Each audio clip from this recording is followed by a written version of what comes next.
We're gonna put this RS8 clutch lining for Nmax on our Honda ADV 150.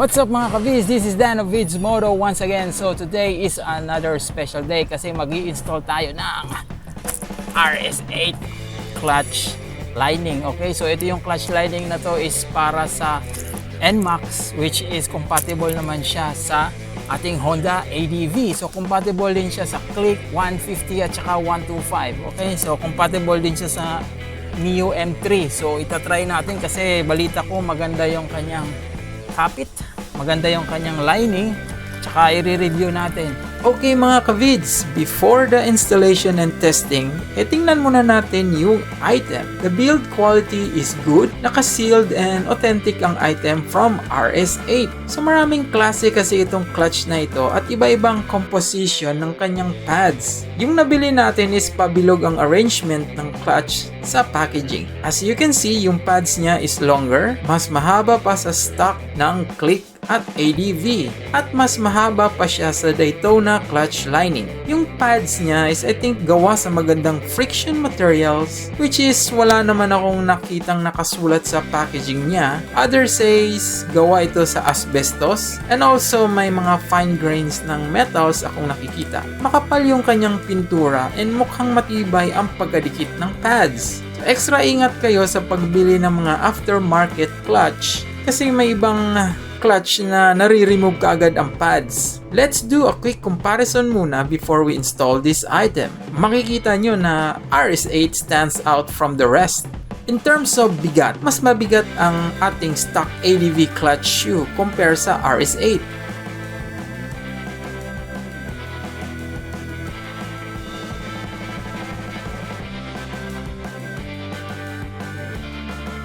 Napansin ko, mas magaan ang clutch shoe, mas responsive ang andar ng motor at mabilis ang pick up once you accelerate. Sa pagkabit nyo mga kabids, we need to modify ng konti. Yung clutch shoe na kasi ito is nabalot sa paint. Medyo makapal ng konti yung paint niya. So we need natin na lihaan yung butas na kung saan pinapasok sa clutch housing pegs. Need nitong gawin since nahihirapan tayong ipasok ang clutch plate cover since hindi nyo malak ng husto yung C-clip. Sa pagliha, gamit lang kayo ng 800 then 1,000 for the finishing para smooth. Make sure na wala na yung pintura on both sides. So okay mga kabis, yung gamit nating setup na ito is yung G6 pulley, big pulley, at saka itong ating bell na G6 lighten. Okay, so muna, ito siya natural lang na bell, original stock na nilighten. Okay, so yan ang set natin, G6 pulley yan. Tapos yung bola natin is 19 grams Dr. pulley. So test natin. Okay, test natin in 3, 2, 1, go!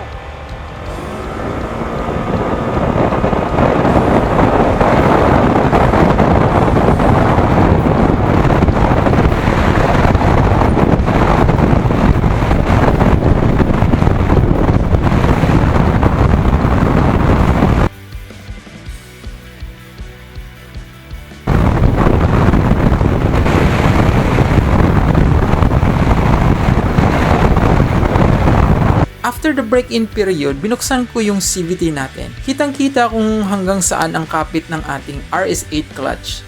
Since this clutch pad is under break-in period, in the span of 150 kilometers pa lang, yung lapat ng clutch is makikita nyo sa video na nasa top and bottom lang siya. Medyo hindi pa lumalapat yung sa gitna, pero nothing less makapit at responsive naman ang effect ng clutch na ito compare sa stock. So ngayon mga kabids, i-test natin yung ating RS8 clutch lining. So far sa paggamit ko nito, so far maganda yung kanyang kapit. As in, maganda yung kanyang kapit.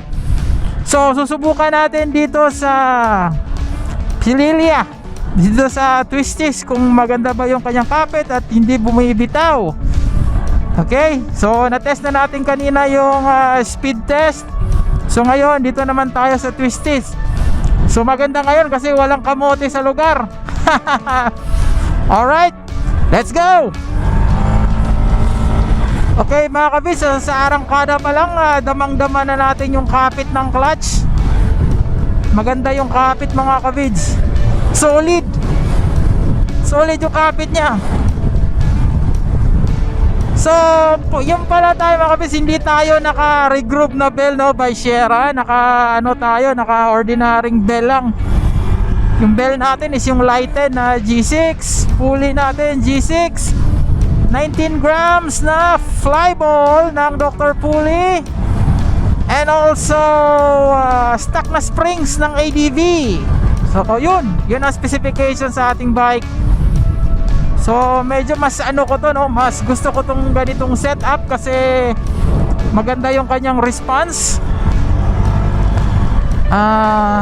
Aggressive at saka responsive. So yun, no, nagsi 70 tayo, lumiliko.